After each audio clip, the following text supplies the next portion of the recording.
Welcome back, everybody. So I promised this video, I'm gonna go ahead and do it. This is one of the panels I built in the last video. I wanted to go ahead and do a prep video on how I prep my panels for painting. I'm gonna show you a couple things I use and a couple steps I take. So I have just a regular orbital sander here. That's what I use with 220 grit sandpaper on it. I have a foam roller. This is, I think, a 4 or 5 inch roller.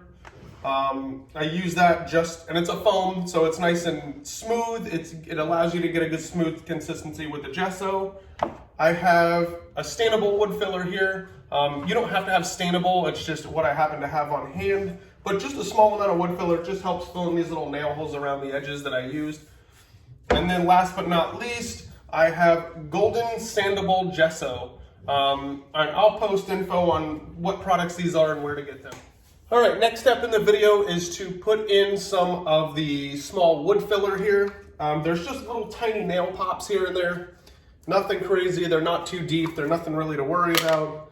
But I just get a little bit of this wood filler here. I go around and I pop one in each hole. All the way around.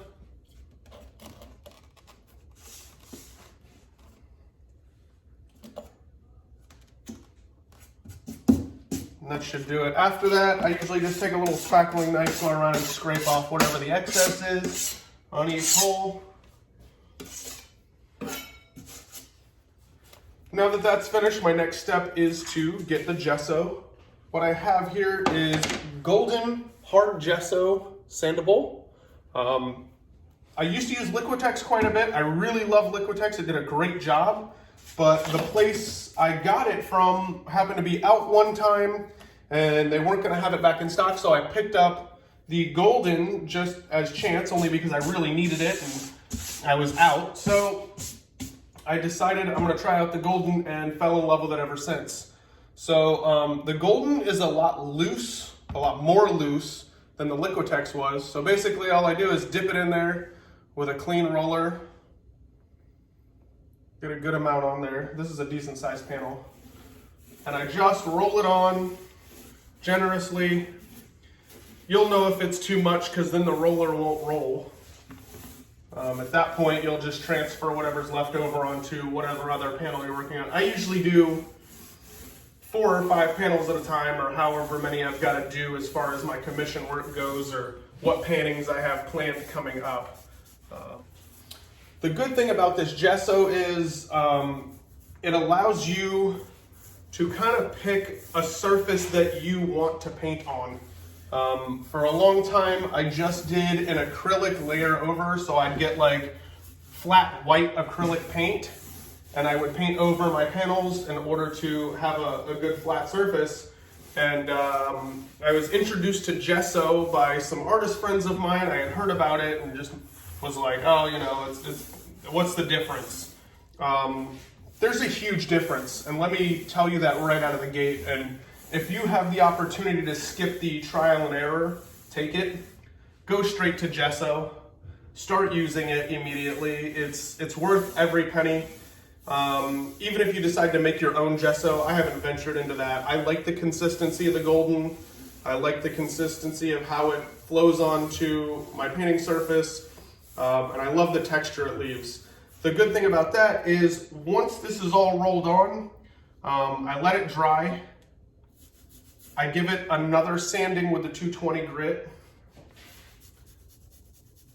Once I've sanded it with the 220 grit, then I'll run over it again with another layer of gesso and then sand the 220 again. So we'll continue this process. I'm gonna let this dry. We'll come back and sand it later. You won't completely understand how the gesso looks or feels until you're finished with a painting and you varnish it. Then you'll notice that gesso, then you'll notice that texture underneath the painting. And it makes a huge difference in your work in the end. All right, we've let these dry for a couple hours now. Feels nice, gesso's good and dry. Next thing I'm gonna do is quick sand again like we did last time.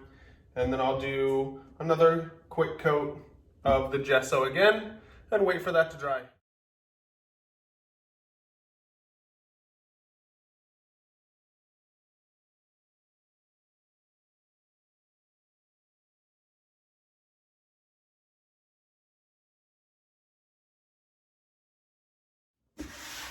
So I've waited a little while. Now it's all dry.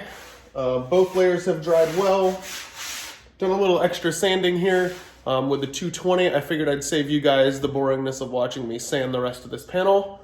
I'm gonna get down low here so you guys can kind of see the texture of it. It's kind of hard to see because it's all white, but there's a little tooth to it. It's really nice to paint on. It's got a little texture to it.